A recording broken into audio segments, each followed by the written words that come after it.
encore. Dieu, tu es bon et ta miséricorde durera toujours. Dieu, tu es bon et ta miséricorde durera toujours. Les peuples de toutes langues, les peuples de toutes langues et nations, de génération en génération, nous te louons. Alléluia, alléluia, nous te louons, car tu es Dieu. Nous te louons. Alléluia, alléluia, nous te louons, car tu es Dieu. Nous te louons. Alléluia, alléluia, nous te louons, car tu es Dieu. Nous te louons. Alléluia, alléluia, nous te louons, car tu es Dieu.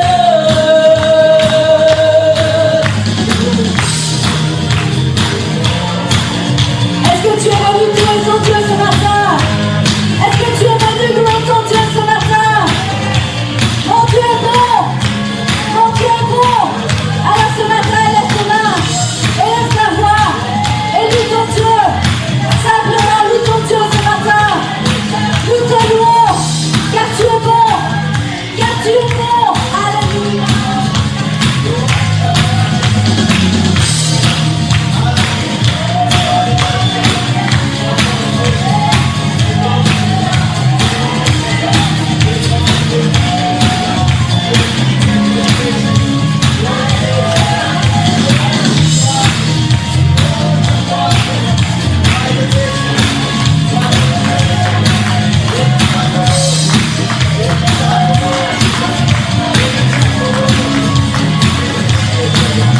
Nous te louons.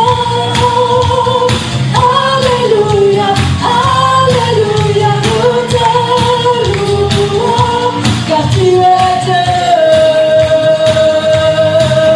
Nous te louons. Alléluia, alléluia, nous te louons, car tu es Dieu. Nous te louons. Alléluia, alléluia, nous te louons, car tu es Dieu. Nous te louons. Alléluia, alléluia, nous te louons, car tu es Dieu.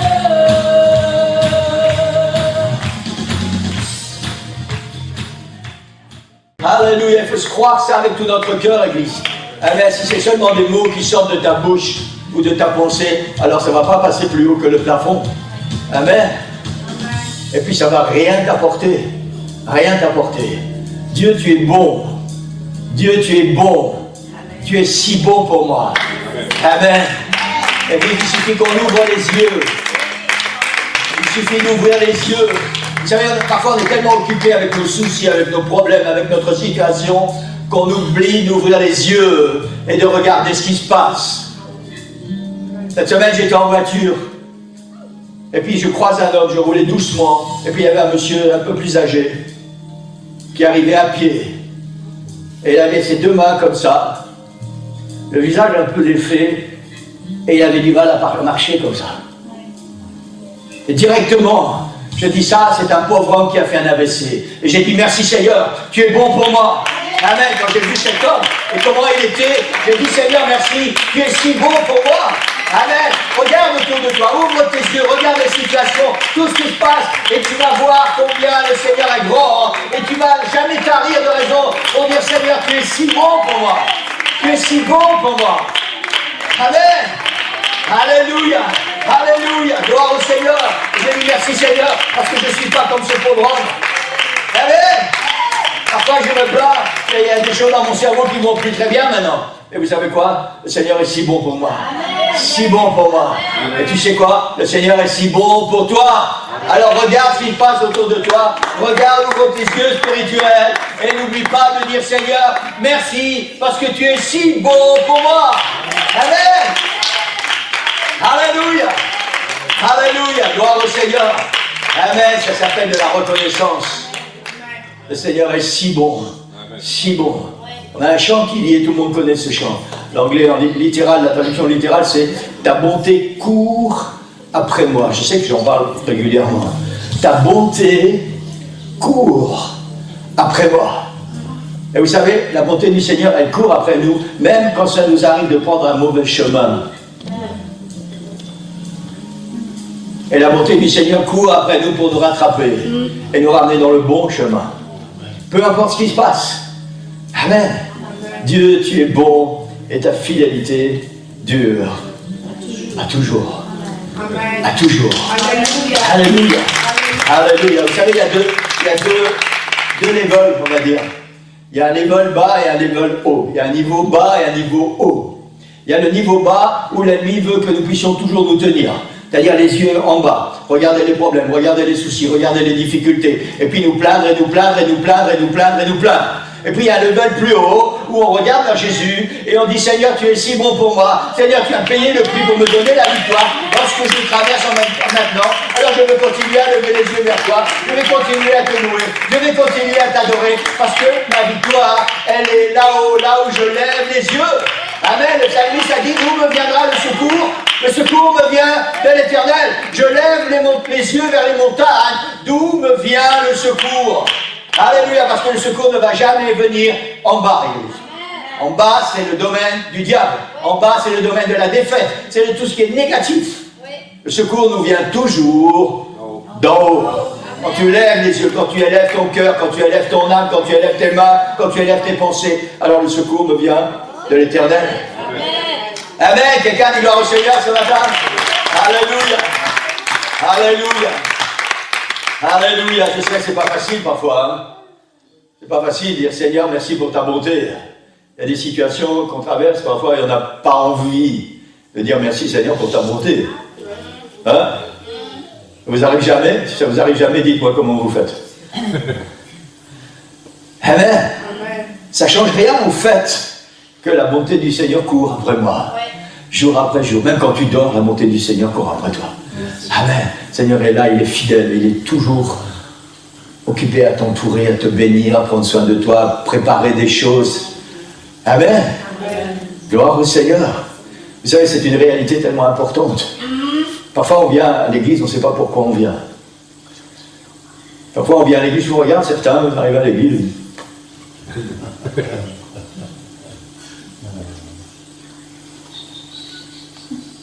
C'est pas négatif, hein. Je vous dis ce que je vois.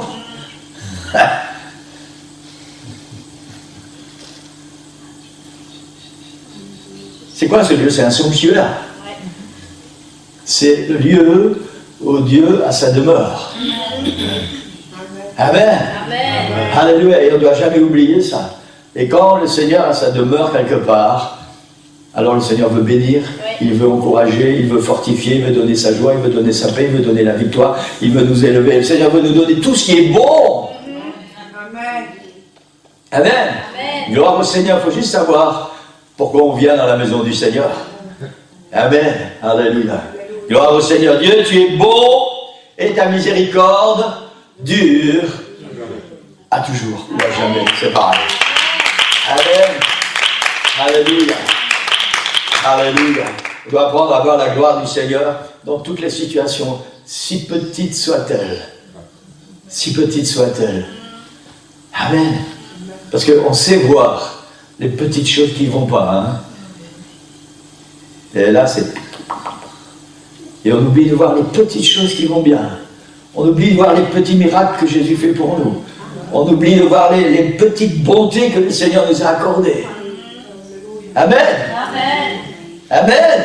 Gloire au Seigneur. Église, il faut apprendre à ouvrir nos yeux spirituels. Seigneur, ouvre mes yeux, c'est ce que le psalmiste a dit. Seigneur, ouvre les yeux de mon cœur. Ouvre mes yeux que je puisse voir. comme toi tu vois. Amen. Gloire au Seigneur. Tout ce qui intéresse l'Église, c'est les choses spirituelles. Tout ce qui se passe plus haut. Alors on a besoin d'ouvrir les yeux plus haut. Amen. De regarder au Seigneur. Amen. Gloire au Seigneur. Je veux juste invoquer le nom de Jésus sur chaque cœur et chaque pensée, car je sais qu'il y a la paix dans sa présence. J'invoque Jésus.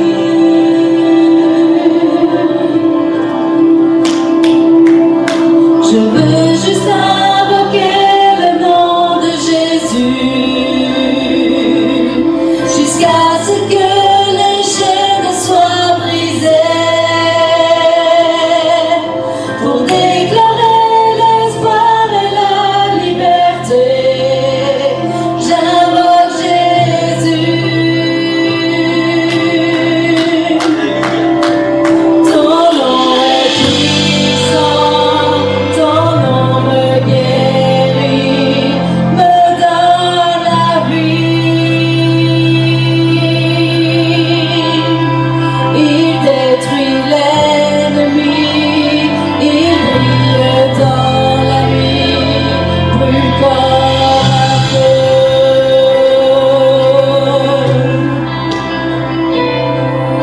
Je veux juste invoquer le nom de Jésus sur toute peur et toutes les angoisses,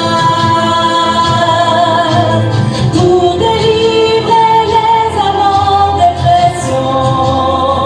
J'invoque Jésus. Ton nom est puissant, ton nom me guérit, me donne la vie. Il détruit l'ennemi, il brille dans la nuit, brûle comme un feu.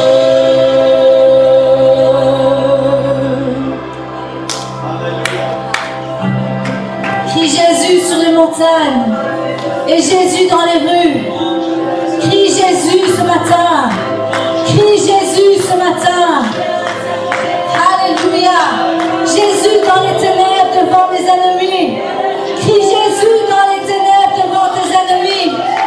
Alléluia. Alléluia. Alléluia.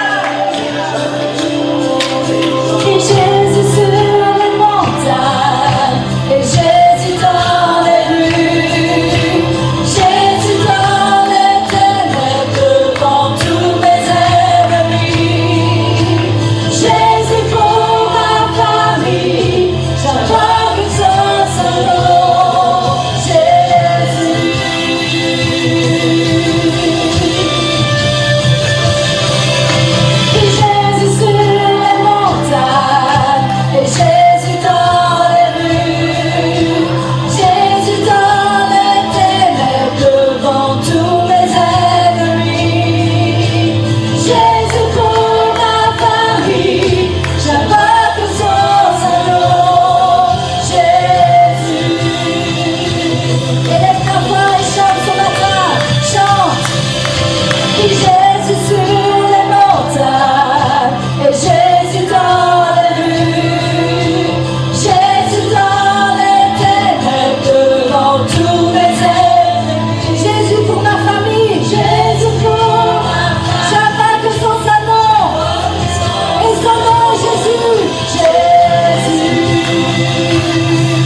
Alléluia.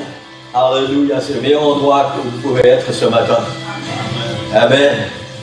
Et je vais vous dire pourquoi. Parce qu'il y a des gens dans la prière qui ont demandé au Seigneur, Seigneur, de quoi ton Église a besoin pour aujourd'hui. Pas pour demain, pour la semaine prochaine, pour aujourd'hui. Amen. Je prépare la parole du Seigneur, et je sais que je ne suis pas le seul à prier dans ce sens-là. Quand je prépare la parole du Seigneur, je dis, Seigneur, donne-moi la parole dont j'ai besoin et dont ton Église a besoin pour aujourd'hui. Amen. Et c'est pour ça qu'on est à la bonne place aujourd'hui. Parce que si vous êtes là, c'est parce que le Seigneur a préparé quelque chose dont vous avez besoin. Amen. Amen. Gloire au Seigneur. Maintenant, vous n'êtes pas obligé de manger, mais ça serait tellement bien que vous quittiez ce lieu rassasié, fortifié spirituellement. Amen. Gloire au Seigneur. Ce matin, on va continuer et je vais vous emmener dans, je vais essayer avec l'aide du Seigneur, dans une réalité, vous emmener dans une réalité souvent méconnue, voire inconnue pour beaucoup de chrétiens. On va essayer d'entrer dans une autre vision, pour certains peut-être une nouvelle vision de pourquoi il est si important que Jésus soit pour moi le roi des rois et le Seigneur des seigneurs. C'est très probablement la dernière prédication de cette série et on va vraiment mettre dans notre cœur ce désir que la parole du Seigneur puisse pénétrer. On a vu jusqu'à maintenant pourquoi c'est important que Jésus soit le roi des rois et le Seigneur des seigneurs dans ma vie, parce qu'il s'est attaché à moi pour m'aimer, parce qu'il m'a choisi. Il m'a choisi, c'est pas moi qui l'ai choisi, lui m'a choisi, et après je me suis approché de lui, pour faire partie de ceux qui seront enlevés quand Jésus vient chercher son Église. Amen. Parce que c'est lui qui donne de la force à celui qui est fatigué et qui augmente la vigueur de celui qui tombe en défaillance. Le roi des rois et le Seigneur des seigneurs. Parce que ceux qui se confient en lui renouvellent leur force. Ils prennent, la Bible dit, leur vol comme les aigles. Ils courent et ne se lassent point. Ils marchent et ne se fatiguent point. C'est pour ça qu'il est si important que Jésus soit mon roi des rois et mon Seigneur des seigneurs. Et aussi, on a vu dimanche dernier, pour détruire le péché qui s'attache à nous et qui nous conduit en enfer, parce qu'il n'y a pas 36 chemins. C'est pour ça que Jésus doit être mon roi des rois et mon Seigneur des seigneurs. C'est pour ça que dans ta vie, Jésus doit être le roi des rois et le Seigneur des seigneurs. Et aussi et principalement pour détruire le péché qui mène en enfer. Il n'y a pas d'autre chemin pour le péché que l'enfer.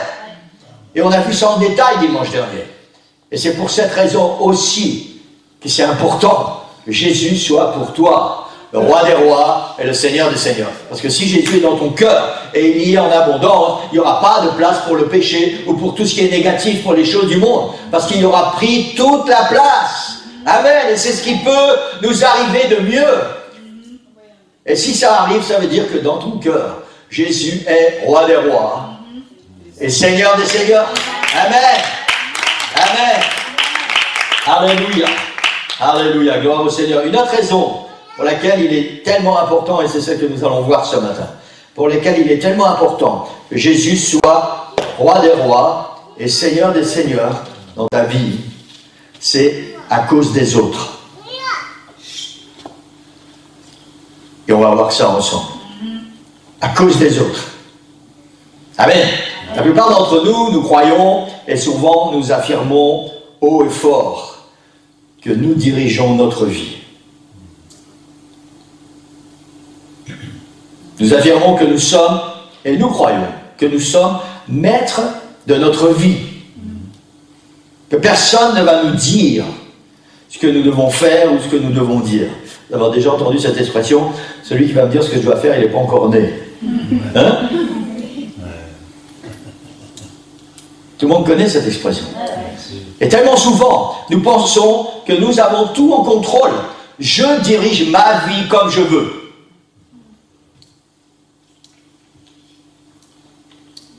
Et ce matin, on va voir ensemble pourquoi il est si important que Jésus dans ma vie soit roi des rois et Seigneur des seigneurs à cause des autres. Amen. Gloire au Seigneur. On va faire une lecture dans Jérémie chapitre 15, verset 19 jusqu'à 21. Jérémie chapitre 15, verset 19 jusqu'à 21. C'est pourquoi, ainsi parle l'Éternel. Si tu te rattaches à moi, je te répondrai, et tu te tiendras devant moi. Si tu sépares ce qui est précieux de ce qui est vil, tu seras comme ma bouche. Si tu sépares ce qui est précieux de ce qui est vil, qu'est-ce qui est précieux? Jésus, roi des rois, Seigneur des seigneurs. Tu seras comme ma bouche. C'est à eux de revenir à toi, et ce n'est pas à toi de retourner vers eux. Je te rendrai pour ce peuple comme une forte muraille d'airain.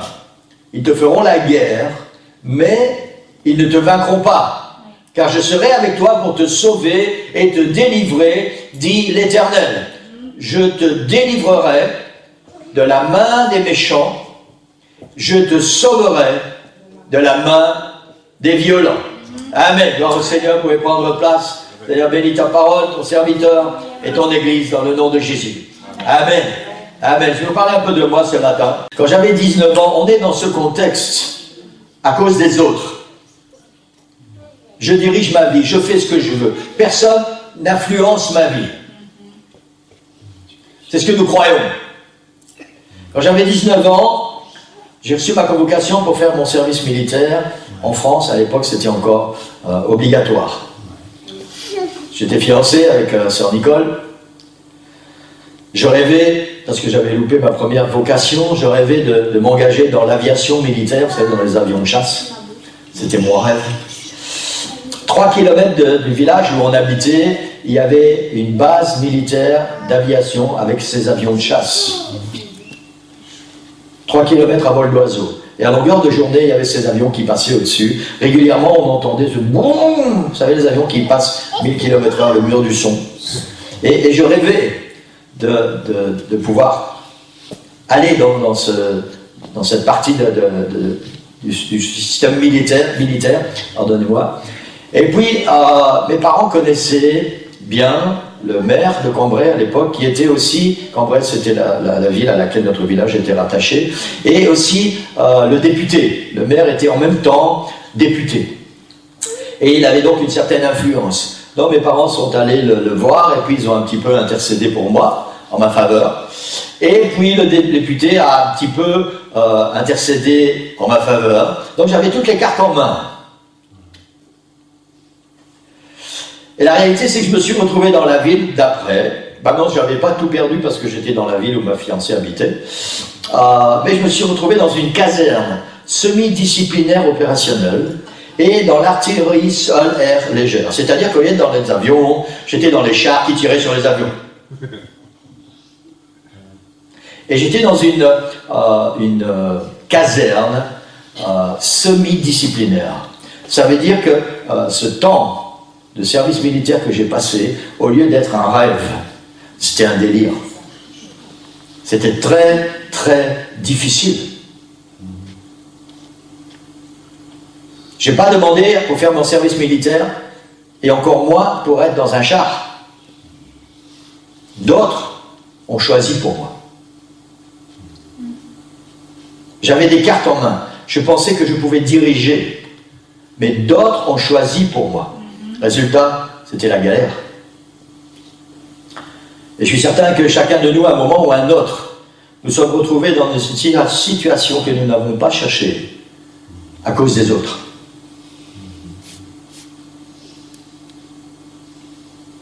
Après mon service militaire, j'ai trouvé un travail dans mon métier, dans une société qui tournait bien, avec un salaire raisonnable. Et honnêtement, je pensais pouvoir y faire une bonne partie de ma carrière. Dans cette société, il y avait une certaine stabilité. Ce que je ne savais pas, c'est que le patron de la société avait des projets de retraite luxueuse et anticipée dans le sud de la France. Alors il a, vous savez comme font la plupart des patrons, c'est eux qui savent comment gérer la caisse. Donc il s'est acheté des biens, il s'est acheté des choses dans le sud de la France. On a pris l'excuse qu'on avait des problèmes de santé. Et puis il a fermé la société. Juste peu de temps après que je sois entré. Et je pensais vraiment pouvoir faire une grande partie de ma carrière dans cette société. Et voilà, il a fermé la société, et le résultat, c'est chômage. Parce que d'autres ont décidé pour moi. Rapidement, j'ai trouvé un emploi chez un compagnon. Pour ceux qui savent ce que c'est un compagnon, c'est le must, le top du top. J'ai eu l'opportunité de travailler avec un homme que tellement de gens qui travaillent dans le bâtiment aimeraient pouvoir travailler avec ces gens-là.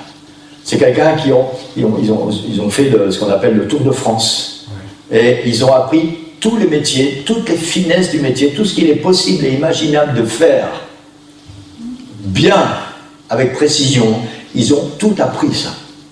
Et quand ils ont fini leur Tour de France, ça dure des années.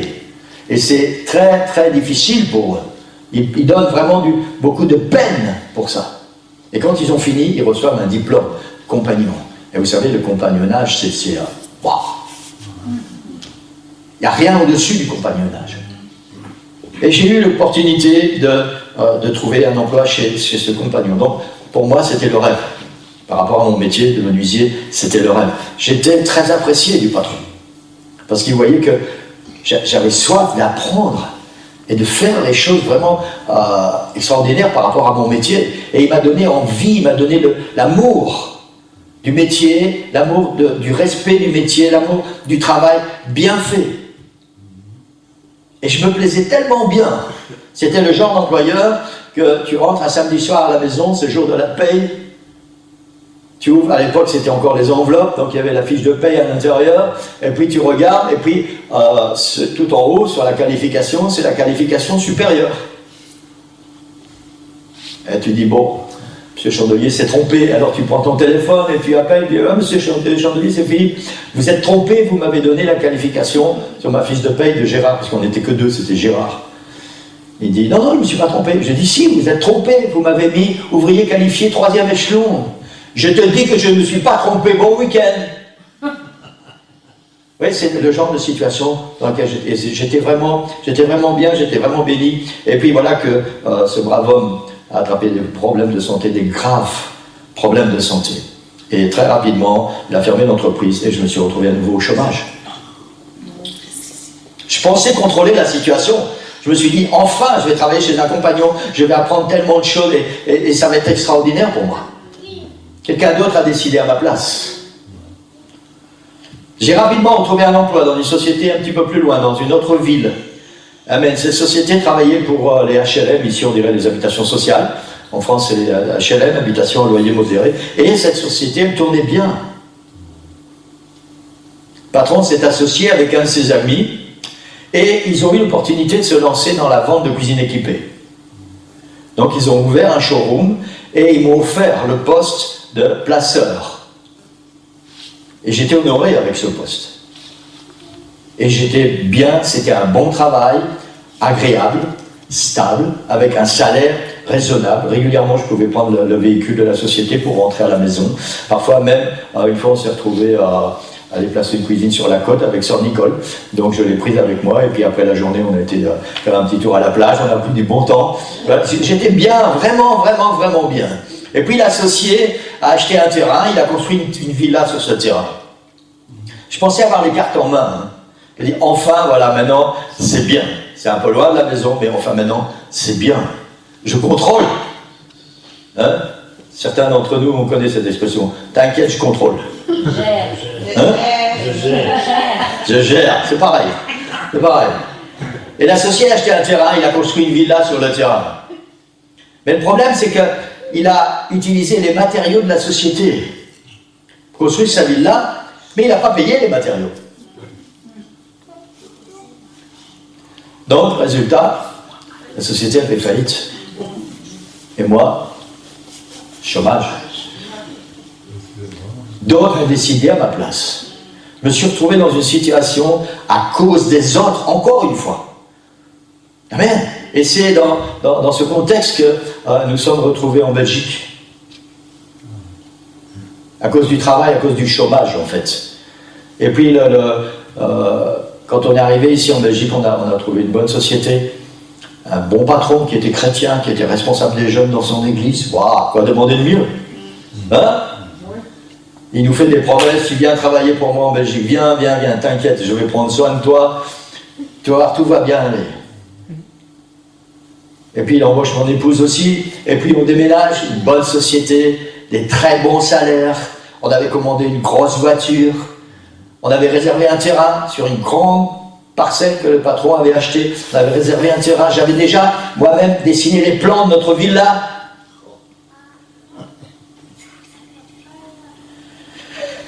Et ce qu'on ne savait pas, c'est que le patron dépensait 3 fois plus que ce qu'il gagnait.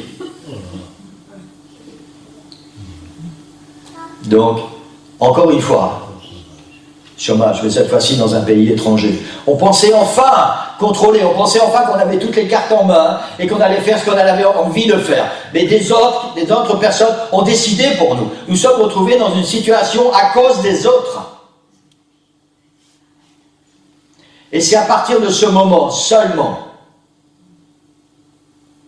et on entend la prédication maintenant, que nous avons décidé, parce que nous sommes retrouvés dans la misère comme on n'avait jamais été auparavant. Chaque fois que j'étais au chômage en France, à chaque fois on a rebondi, on s'en est sorti et c'était bien, même avec les enfants. Et là on s'est retrouvés dans une misère comme jamais. Et c'est dans cette situation, dans ce moment précis, que Sœur Nicole et moi, on a décidé que Jésus deviendrait dans nos vies le roi des rois et le Seigneur des seigneurs. Et puis on s'est rapproché du pasteur Chula, et le pasteur est devenu notre guide et notre mentor spirituel. Il n'a pas toujours été tendre avec nous. Parfois il était sec. Tu veux être béni, alors tu dois faire ça.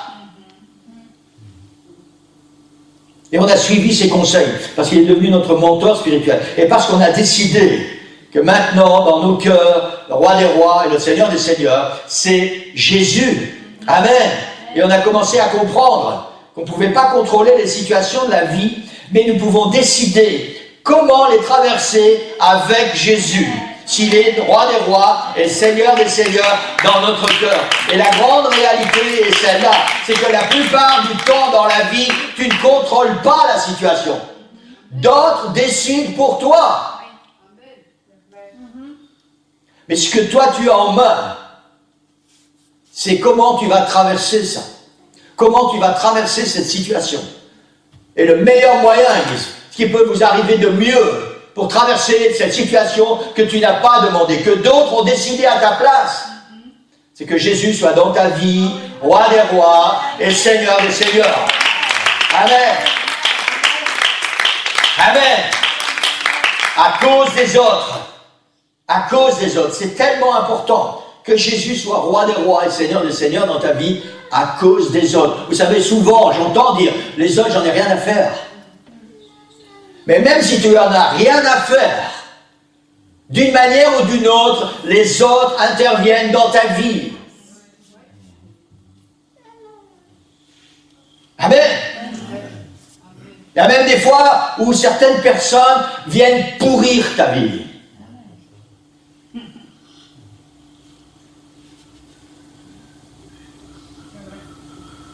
Vous savez, il y a des fois où j'ai dit, si j'étais pas chrétien,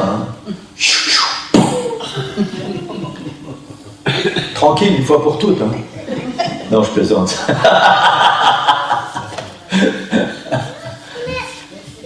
À cause des autres. Amen. À cause des autres, il est tellement important que Jésus soit dans ma vie, le roi des rois et le Seigneur des seigneurs. Amen. Parce que c'est le seul moyen pour moi de me libérer de cette emprise que l'ennemi, au travers des autres, met sur ma vie. Parce que ça, c'est la réalité de la vie. On y croit ou on n'y croit pas, on l'accepte ou on ne l'accepte pas. C'est comme ça que ça se passe. Les autres influencent notre vie. Parfois, ils créent des situations qui vont nous emmener dans des situations malheureuses, désastreuses. On n'a rien demandé à personne. Juste qu'on nous laisse tranquille, fichez-moi la paix. Mais ça, c'est pas la vie. C'est pas comme ça que ça se passe. Et c'est pour ça que c'est tellement important. Peut-être on aura répété des centaines de fois depuis qu'on a commencé cette série. Tellement important que Jésus soit dans ta vie, le roi des rois et le Seigneur des seigneurs. Et j'espère que ces paroles ne vont plus jamais nous lâcher. Seigneur, c'est tellement important que tu sois dans ma vie, le roi des rois et le Seigneur des seigneurs, que tu prennes tout le contrôle. Parce qu'en réalité, moi, je ne peux rien contrôler. Je ne peux rien contrôler. Amen. Gloire au Seigneur. Amen. Amen. La Bible nous parle de 4 personnages. Pour qui le roi des rois, j'ai fait des choix ce matin, pour qui le roi des rois et le Seigneur des seigneurs a fait la différence. Parce que c'est ce qui va faire la différence dans ta vie. Quand d'autres vont décider à ta place. Quand les décisions des autres vont influencer ta vie. Ou vont t'amener dans des endroits où tu n'as pas envie d'être. Dans des situations que tu n'as pas envie de vivre. C'est ce qui va faire la différence. Si Jésus est ou n'est pas roi des rois et Seigneur des seigneurs dans ta vie. Amen.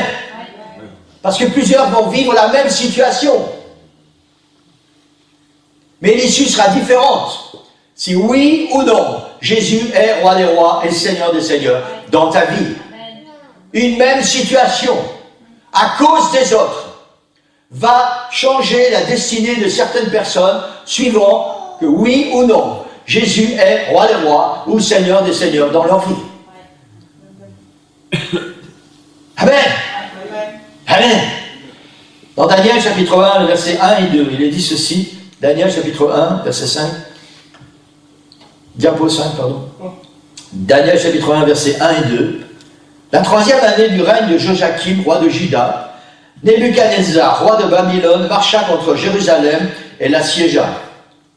Le Seigneur livra entre ses mains Joachim, roi de Juda, et une partie des ustensiles de la maison de Dieu. Nebuchadnezzar emporta les ustensiles au pays de Shinéar, dans la maison de son Dieu, et il les mit dans la maison du trésor de son Dieu. Cette situation se passe, pour avoir plus ou moins nous situer, plus ou moins 580, 600 ans avant Jésus-Christ. La plupart des rois de Juda ont été des mauvais rois. La Bible dit des hommes qui n'ont pas fait ce qui était agréable à l'Éternel. La plupart des rois de Juda ont été des rois qui ont détourné le peuple de l'Éternel, de ce Dieu qui les avait sortis d'Égypte. Et toutes ces situations, ça a agacé le Seigneur. Et le Seigneur, à un moment donné, il a appliqué ce qu'il avait prophétisé au travers des prophètes et dans la prière, notamment que Salomon a faite à la dédicace du temple. Le Seigneur a dit, si mon peuple s'éloigne, si mon peuple s'égare, je l'emmènerai en captivité, loin de ce pays où coule le lait et le miel. Je vais l'emmener loin. Et c'est ce qui se passe avec cette situation, plus ou moins 580 avant Jésus-Christ. Le roi Joachim et le peuple, parce qu'il faut savoir que l'arrière-grand-père, le grand-père et le père du roi Joachim étaient des rois qui ont fait, on va dire, encore plus que les autres rois avant eux pour déplaire à l'Éternel. Ils ont fait tout ce qui est inimaginable pour détourner le peuple de l'Éternel. Et le Seigneur a décidé que la sentence, maintenant, elle est venue. Et la particularité, c'est que, à cette époque, c'est le roi Joachim. La Bible nous dit que ce roi a appliqué son cœur à chercher l'Éternel. Contrairement à son père, son grand-père et son arrière-grand-père, il a appliqué son cœur à chercher l'Éternel. Il a essayé de faire pour que le peuple revienne à l'Éternel. Mais il y a une sentence qui était tombée. Et à cause des autres, Nebuchadnezzar est venu, il a envahi la ville, il a détruit Jérusalem et il a emmené une partie du peuple en déportation à Babylone. À cause des autres. Ces gens-là n'ont rien demandé.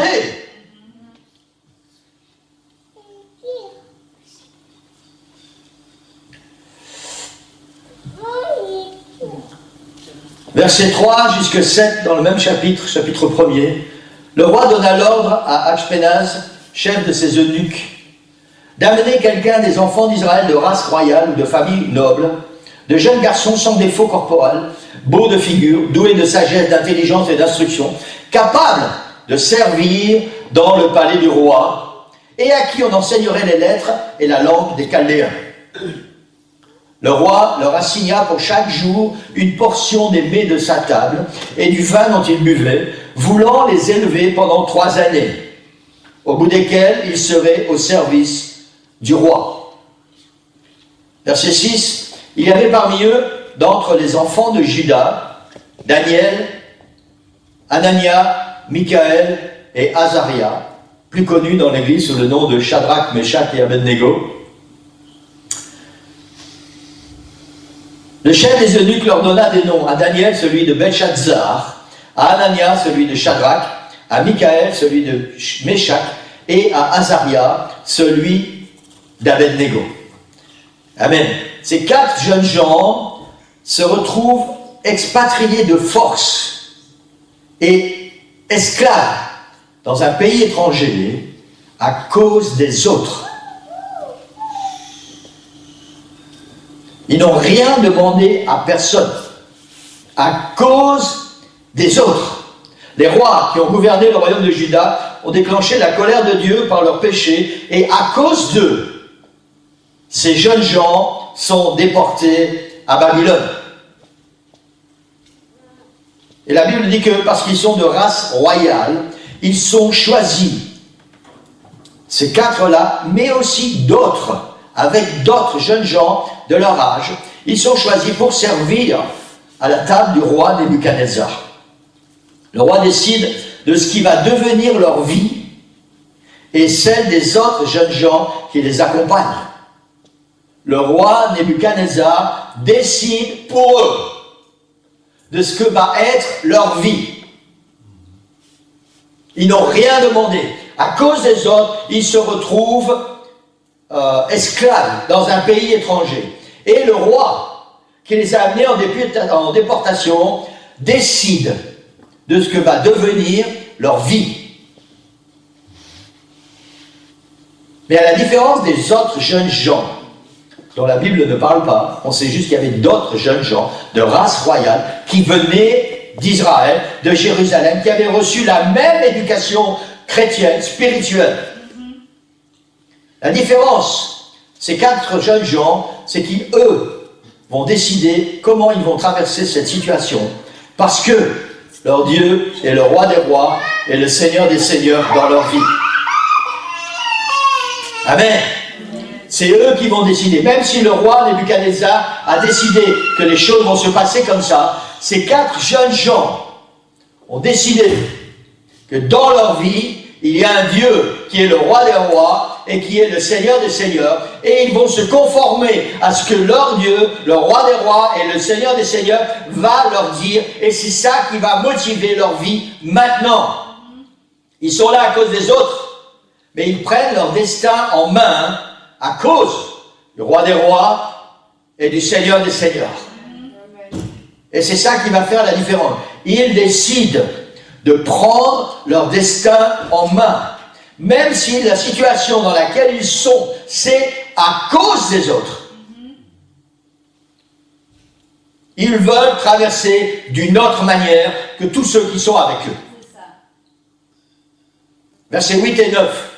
Daniel, et la Bible dit, nous voyons avec les versets qui suivent, que ces 4 jeunes gens, Daniel, Shadrach, Meshach et Abednego, résolus de ne pas se souiller par les mets du roi et par le vin dont le roi buvait, et il pria le chef des eunuques de ne pas l'obliger à se souiller. Dieu fit trouver à Daniel faveur et grâce devant le chef des eunuques. Il se passe quelque chose de très important ici. Le roi donne des ordres. Si vous lisez votre Bible, vous savez qu'à cette époque, quand le roi donnait un ordre, tu n'avais pas le choix. Il devait être exécuté. Le chef des eunuques n'avait pas le choix. Le roi lui a dit, tu fais ça, et ça, et ça. Et s'il n'obéit pas au roi, il n'y a plus de tête. Mais il se passe quelque chose. C'est qu'au milieu de tous ces jeunes gens que le roi a choisis, il y a 4 jeunes gens. Shadrach, Meshach, Abednego et Daniel, qui eux, dans leur cœur, il y a quelqu'un qui est le roi des rois et le Seigneur des seigneurs. Et ils ont dit, pour nous, ça va être différent. Même si je suis là à cause des autres, je vais choisir comment je vais traverser. Et ils sont allés voir le chef des eunuques. Et ils ont dit, nous, on ne veut pas ça. Donne-nous du pain et de l'eau, c'est bon. Le chef des eunuques a dit, non, je ne peux pas. Vous savez très bien ce que le roi a dit, et je ne veux pas mettre ma tête en jeu à cause de vous. Et ils ont été astucieux, ils ont dit, écoute, mets-nous à l'épreuve, pendant 10 jours. Donne-nous des légumes et de l'eau. Et aux autres, tu donnes ce que tu veux, ce que le roi a dit. Et puis après, tu regardes, et tu agiras de la façon, d'après ce que tu vas voir. D'après ce que tu vas voir. Et la Bible dit que 10 jours plus tard, le chef des eunuques est venu. Et il a regardé Daniel, Shadrach, Meshach et Abednego. Ils étaient en super forme, en pleine santé, un visage rayonnant. Bien mieux que les autres, qui mangeaient la viande grasse et le vin et tout du roi. Et ils ont obtenu grâce et faveur. Parce que dans leur cœur, quelque chose était différent. À cause des autres, ils étaient là. Ils n'ont pas demandé à vivre cette situation. Mais ils ont décidé de la traverser autrement que les autres. Parce que dans leur cœur, Dieu était le roi des rois et le Seigneur des seigneurs. Verset 17, Dieu accorda à ces 4 jeunes gens de la science, de l'intelligence. Ça, c'est la conséquence. Jésus, roi des rois et Seigneur des seigneurs dans ta vie. Église. C'est la conséquence. Dieu accorda à ces 4 jeunes gens parce qu'ils ont fait un choix de la science, de l'intelligence, dans toutes les lettres et de la sagesse. Et Daniel expliquait toutes les visions et tous les songes. Au terme fixé par le roi pour qu'on le lui amenât, le chef des eunuques les présenta à Nebuchadnezzar. Verset 19. Waouh! Le roi s'entretint avec eux. Et parmi tous ces jeunes gens, tous ceux qui avaient été choisis par le roi, pour servir à sa table. Parmi tous ces jeunes gens, il ne s'en trouva aucun, comme Daniel, Anania, Michaël et Azaria. Il ne s'en trouva aucun. Pourquoi? La clé, Jésus, roi des rois et Seigneur des seigneurs. Parce qu'ils ont fait un choix, même si la situation dans laquelle ils se trouvent, ils n'ont pas choisi. C'est à cause des hommes, ils ont fait un choix pour traverser. Et à cause de cela, la bénédiction du Seigneur est sur eux. Amen. Le Seigneur ne les a pas libérés de l'esclavage. Hein. Le roi leur a pas dit, ah, vous pouvez retourner à Jérusalem, allez. Non, non. Ils sont restés là, ils sont restés à Babylone. Ils ont servi un roi étranger. Ils n'étaient plus chez eux dans le pays que Dieu leur avait donné. Mais ils ont décidé que peu importe là où ils se trouvent, dans leur cœur, rien ne va changer. Celui qui est roi des rois et Seigneur des seigneurs va continuer d'être roi des rois et Seigneur des seigneurs. Amen. Alléluia. Et c'est ça qui a fait la différence entre nos 4 jeunes gens et les autres. Le roi des rois et le Seigneur des seigneurs dans leur vie et dans leur cœur. Alors la réalité, celle-ci, c'est que tu ne peux pas tout contrôler. Mais tu peux choisir comment tu vas traverser ce qui arrive à cause des autres. Si Jésus est dans ta vie, le roi des rois et le Seigneur des seigneurs. Tu ne peux pas contrôler, mais tu peux choisir comment tu vas traverser. Et non seulement tu vas te retrouver sous la protection divine, mais tu vas faire connaître autour de toi la gloire et la majesté de celui qui est roi des rois et Seigneur des seigneurs dans ta vie, c'est-à-dire Jésus. Non seulement tu vas te retrouver béni, mais en plus ta bénédiction va faire qu'elle va communiquer à ceux qui sont autour de toi. Qui est ce grand Dieu qui est roi des rois et Seigneur des seigneurs dans ta vie? Et tu vas être pour eux une bénédiction. Tu reçois la bénédiction et tu deviens une bénédiction. Juste parce que Jésus dans ta vie est roi des rois et Seigneur des seigneurs. Juste. Est-ce qu'on peut employer ce mot juste? Ou simplement?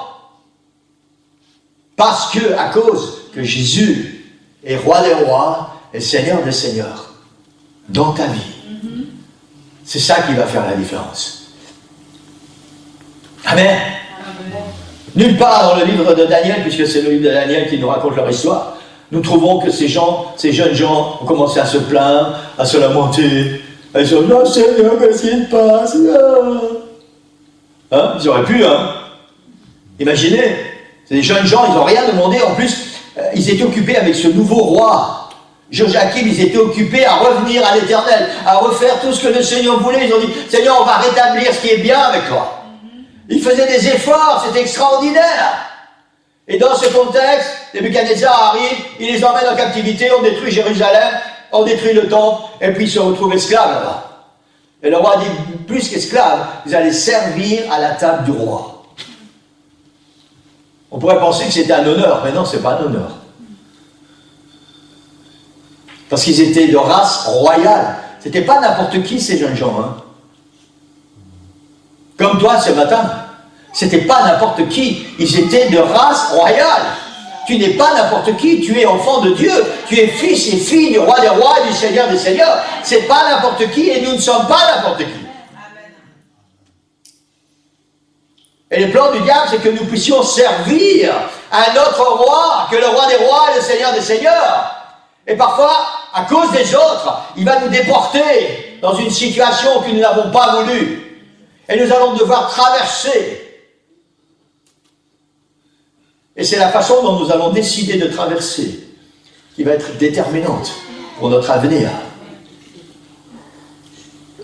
Et la meilleure chose, c'est que Jésus soit dans ta vie, roi des rois et Seigneur des seigneurs. Pas des mots, hein. Pas simplement quand tu pries, quand tu es seul ou quand tu es avec des gens. Seigneur, tu es roi des rois et Seigneur des seigneurs dans ma vie. Jésus, roi des rois et Seigneur des seigneurs, ce n'est pas des mots. C'est un style de vie. Le Seigneur n'en a rien à faire. Les gens n'ont rien à faire que tu proclames et que tu confesses haut et fort. Ah, Jésus est roi des rois et Seigneur des seigneurs dans ma vie. Ah, à quoi je vois ça?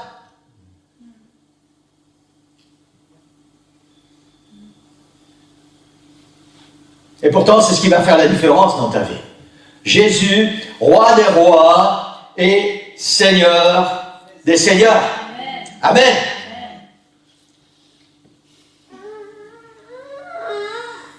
Le roi Nebuchadnezzar a un songe. On passe dans la suite et je vais aller vite parce que le temps passe vite. Si vous ne connaissez pas les détails de cette histoire avec ces jeunes gens, c'est dans les premiers chapitres du livre de Daniel. Et je vous encourage à prendre le temps de lire et de vous arrêter. Vous allez voir, c'est extraordinaire. Le roi Nebuchadnezzar a un songe. Il demande à ses devins, ses astrologues, de pas lui expliquer le songe. Il a oublié le songe. Et il dit, j'ai fait un songe, mais je ne me souviens plus, alors dites-moi de quoi j'ai rêvé.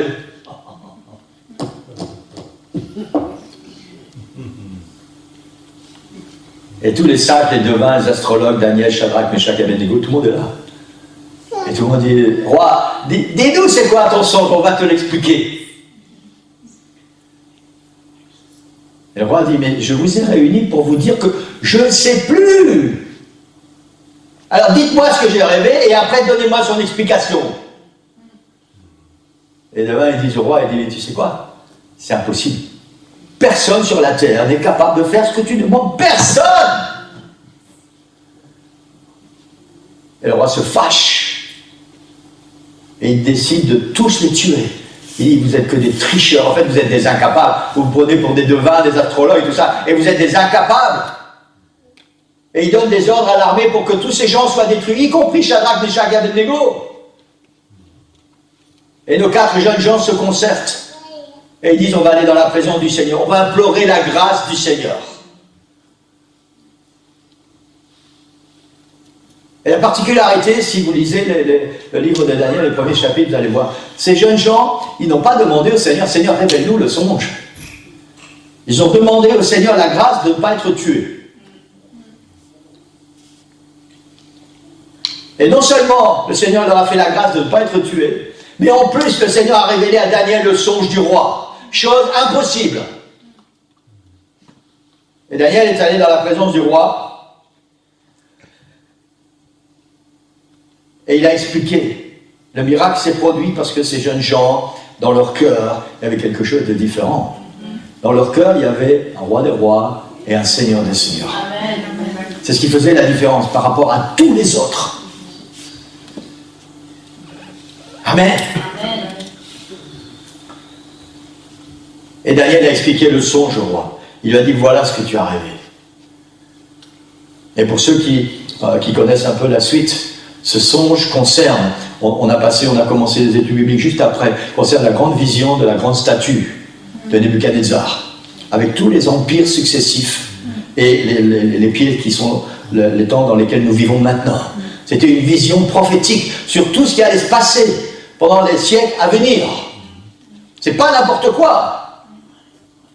Et Daniel était dans la présence du roi et il a expliqué au roi, il a dit voilà le songe que tu as fait. Et maintenant voilà son explication.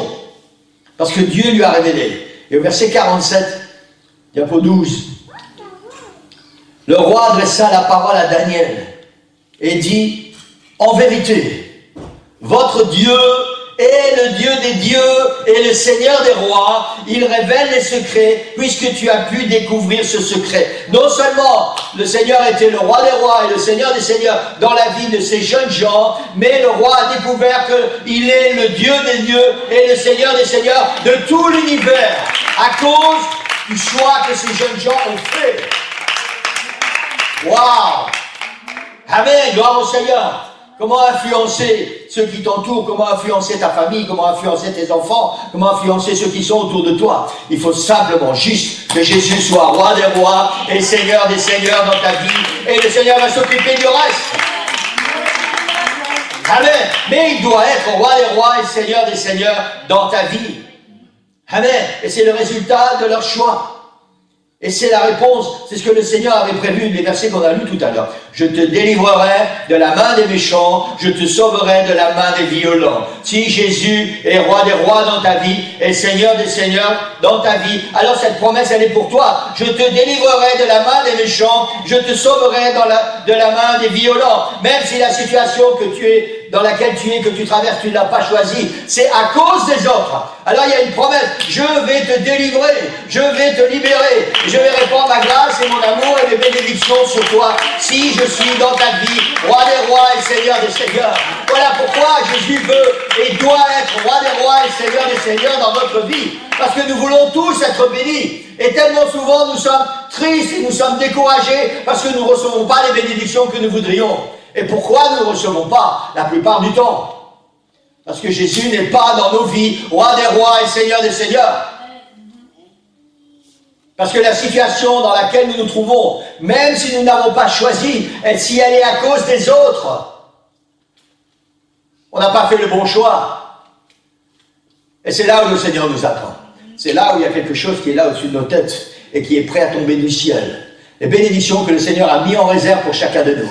Il faut juste que dans ta vie, Jésus soit roi des rois et Seigneur des seigneurs. Waouh! Amen! Waouh, c'est extraordinaire, Église. Extraordinaire. Amen. Plus tard, les trois jeunes gens vont se retrouver dans une situation où leur vie est en péril. Encore une fois, à cause des autres. Ils refusent d'adorer la statue du roi. Ils sont dénoncés parce qu'ils refusent d'adorer la statue du roi, parce que dans leur cœur, le seul qui est digne d'être adoré, c'est le roi des rois et le Seigneur des seigneurs. Et ils refusent d'adorer la statue, ils refusent d'adorer les choses du monde, ils refusent d'adorer un autre Dieu que celui qui est dans leur cœur. Et à cause de ça, la Bible nous dit qu'ils vont être jetés dans une fournaise ardente. C'était un immense trou dans lequel il y avait énormément de bois, et il y avait le feu, et il y avait un feu intense. Et la Bible dit que parce qu'ils ont choisi de prendre un autre chemin que les autres, dans la même situation, à cause des autres, ils ont dit, nous, on va continuer. L'Éternel soit dans nos cœurs, le roi des rois et le Seigneur des seigneurs. Et on ne va pas adorer un autre Dieu, on ne va pas adorer une autre idole.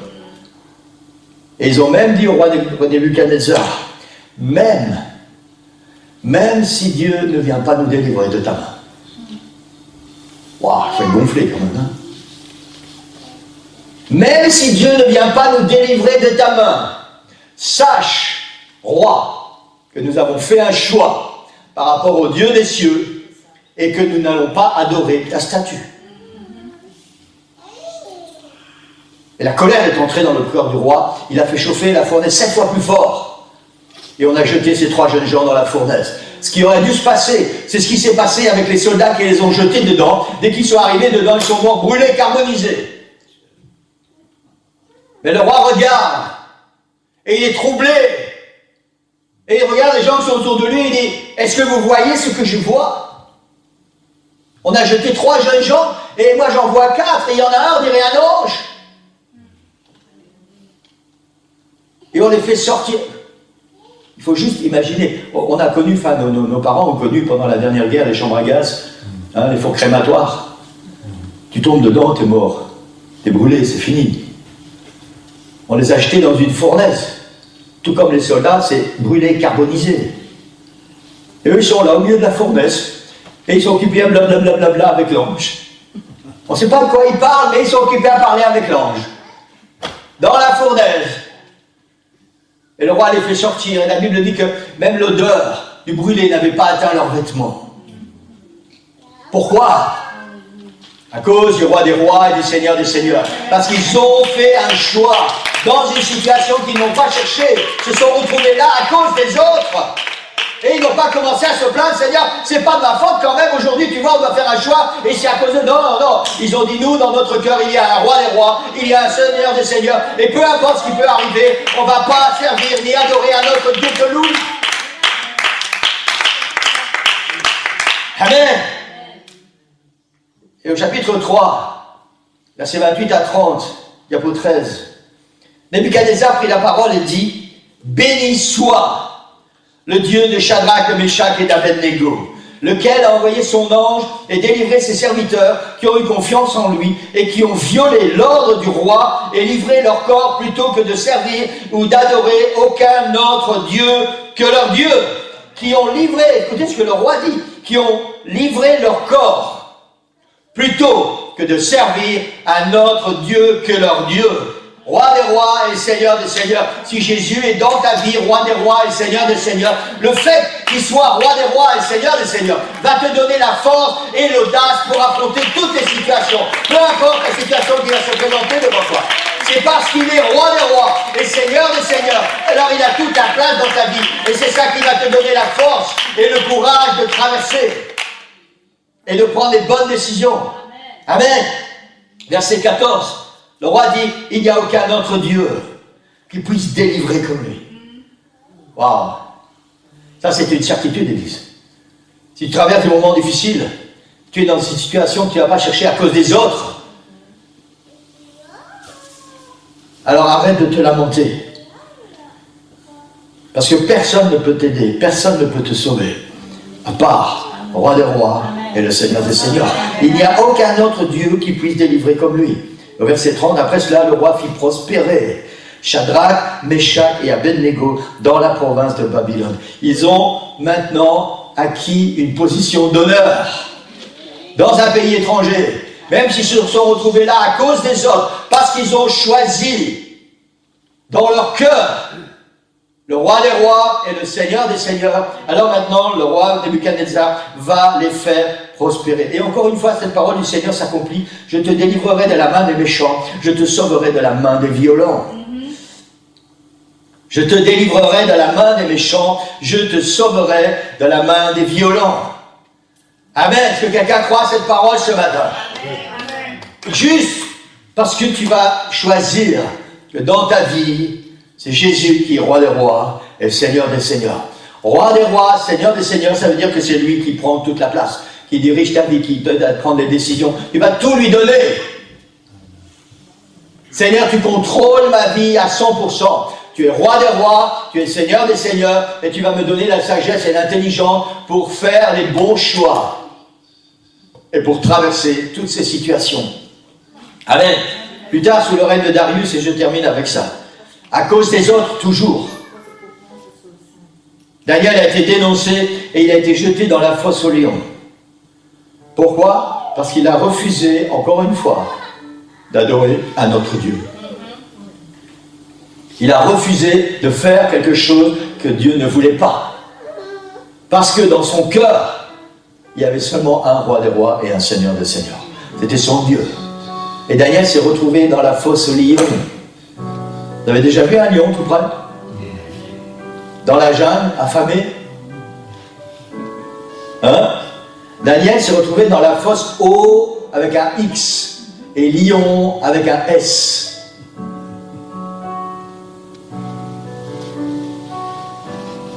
Il a été jeté dans la fosse au lion, juste parce que dans son cœur, le Seigneur était roi des rois et Seigneur des seigneurs. Et le roi, c'était le roi Darius, il y a eu une succession de rois. Nebuchadnezzar est parti, c'est le roi Darius qui a pris la relève. Et quand Daniel a été jeté, en fait on a, encore une fois, vous savez, maintenant la situation est un peu particulière, parce que les gens qui sont autour du roi et qui ont envie de nuire à Daniel vont obliger le roi à faire quelque chose contre Daniel qu'il n'a pas envie de faire. Si vous connaissez le livre de Daniel, le roi Darius et Daniel étaient très proches. Et le roi Darius appréciait énormément Daniel. Et voilà que tous ces gens autour du roi, ses conseillers, vont dire au roi, Daniel a enfreint les lois. Et parce que tu es roi, tu es obligé de faire et de mettre en pratique la loi pour Daniel comme pour les autres. Et le roi, il a tout essayé. Mais il n'a pas eu le choix. Il a été obligé d'appliquer la loi. Et juste avant qu'on jette Daniel dans la fosse au lion, le roi Darius, il dit ça à Daniel, il lui dit, puisse ton Dieu, que tu sers avec persévérance, te délivrer des lions. Il y avait quelque chose dans le cœur du roi Darius. Celui qui est roi des rois et seigneur des seigneurs dans ta vie, celui pour qui tu es prêt à donner ta vie. Alors j'espère maintenant qu'il va te délivrer. C'était la prière du roi Darius, c'est ce qu'il y avait dans son cœur. Et nous savons que Daniel est sorti vivant de cette fosse au lion, sans une griffe, sans une égratignure. Quelque chose d'extraordinaire. Pourquoi? Parce que son Dieu, c'était le roi des rois et le Seigneur des seigneurs. Et qu'il n'a pas accepté de faire autre chose dans sa vie que ce que le Seigneur voulait. Et encore une fois, la parole s'est appliquée dans sa vie. Je te délivrerai de la main des méchants, je te sauverai de la main des violents. Amen. Parce que ce n'est pas une parole extraordinaire, lui. Je te délivrerai de la main des méchants et je te sauverai de la main des violents. On va se lever, je vais terminer pour ce matin. Amen. Et je voudrais vraiment vous encourager. Vous savez que cette parole m'a fait énormément de bien, parce que vous savez très bien que je ne peux pas prêcher la parole du Seigneur sans qu'elle ait eu un effet et un impact dans ma vie. Et moi aussi, j'ai traversé, et sœur Nicole aussi, on a traversé des situations à cause des autres. Avant que Jésus soit roi des rois et Seigneur des seigneurs dans notre vie, alors on était manipulé par les autres. Et c'est les autres qui dirigeaient notre vie, même si on avait l'impression ou le sentiment que c'est nous. Ce sont les autres qui dirigeaient notre vie. Et on a traversé des situations à cause des autres. Et encore maintenant, il y a des situations que nous traversons et on n'a rien demandé. Certaines situations sont là à cause des autres. Et ce qui fait la différence, c'est si Jésus, dans ma vie, est roi des rois et Seigneur des seigneurs. Alors je ne sais pas par quoi vous passez. Je ne sais pas si vous êtes dans une situation, vous n'avez rien demandé à personne, mais cette situation, elle est là. Et vous êtes peut-être dans la mouise, dans la misère, dans le désespoir, dans la tristesse, dans la désolation, à cause des autres.